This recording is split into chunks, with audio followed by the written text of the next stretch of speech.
네, 이슈 분석 시간입니다.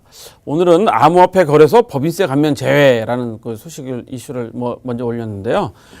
어제 뉴스에서 통계청에서 그 암호화폐, 그 블록체인 사업에 대해서 이제 통계청에서 정식으로 블록체인 산업 분류를 했다는 말씀 드렸는데, 통계청 사업 분류상 정보 서비스업일 경우에 창업 중소기업 감면 대상이 되는데요. 이번에는 어제 발표한 기재부에서 내년도 세법 개정안, 그러니까 내년에 세제를 어떻게 운영하겠다는 그 개정안에서 암호화폐 거래소에 대해서는 세금 감면 대상이 아니라고 제외를 시켰다고 합니다. 이유를 설명했는데요. 암호화폐 거래 증가가 부가가치 창출에 그렇게 효과적이지 않다라는 결론을 내렸다고 하는데요.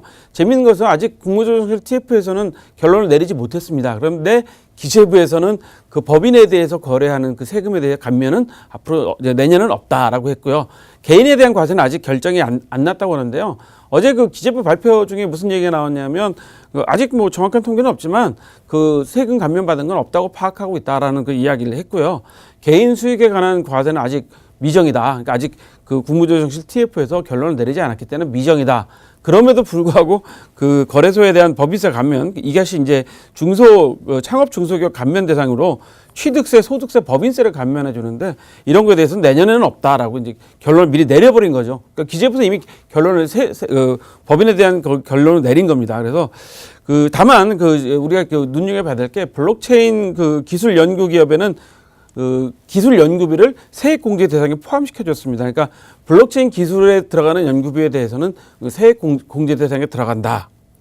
거기다 또 재밌는 것이 이번에 추가로 된 것이 모바일 상품권에 대해서는 인지세, 여러분들 모바일 상품 많이 쓰시잖아요.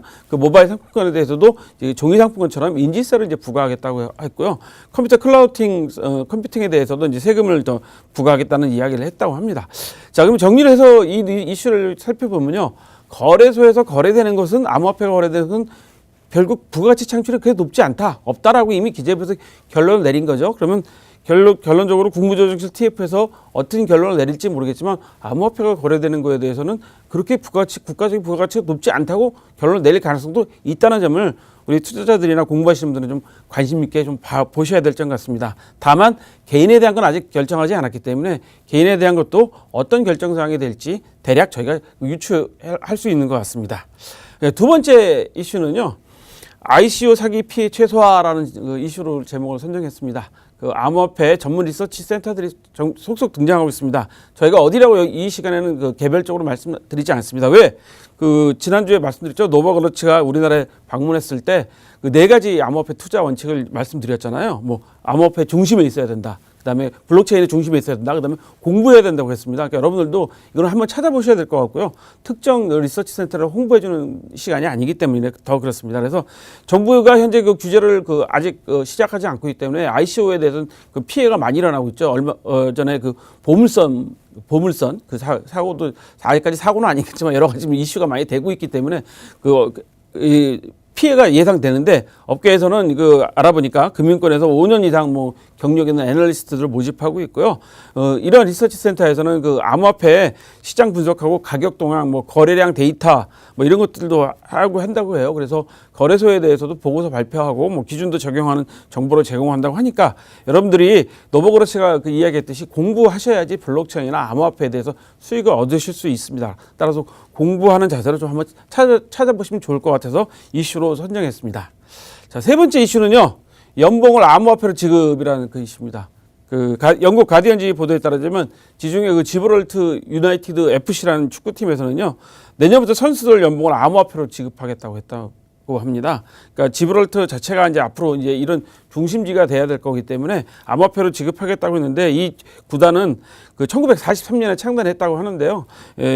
퀀터 코인과 파트너십을 체결했다고 하는데 구단주가 이 발음도 참 어렵네요. 퀀터 코인의 프로젝트 ICO에 투자를 할 계획을 갖고 있어서 아마 이렇게 지급한다고 하는데요.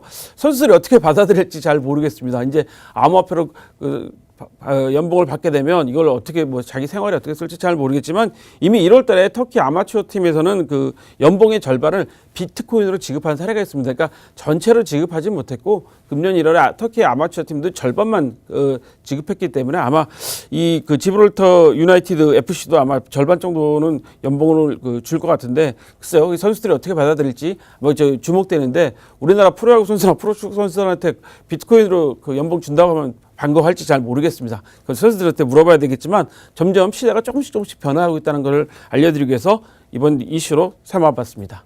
다음 이슈는요. 구글도 채굴 앱 금지라는 있습니다. 뭐 며칠 전에 나온 뉴스긴 한데요. 구글이 암호화폐 채굴 앱을 금지하기로 정했다고 하는데요. 그 이유가 배터리 소모가 뭐 과다하고 과도한 그 열 발생으로 기기에 부담을 준다고 합니다. 여러분들 뭐 이런 거 배터리 소모 많고 기기에 열 주고 이런 것들이 여러분들 많이 경험해 보셨을 텐데 이 앱을 유해성 광고 앱으로 결정하게 된 이유가 컨텐츠와 관계없이 계속 반복적으로 자동으로 실행되기 때문이라는데요. 뭐 애플도 이미 애플의 아이폰이나 아이패드, 맥 이런 데서 앱스토어 채굴 앱을 금지했는데 그 채굴 앱을 금지하는 이유는 아마 가장 큰 게 그럴 것 같아요. 배터리 소모도 과도하게 되니까 기기가 빨리 손상되고 그다음에 열이 많이 발생되잖아요. 열이 발생되면 당연히 기기가 손상되는 것이고요.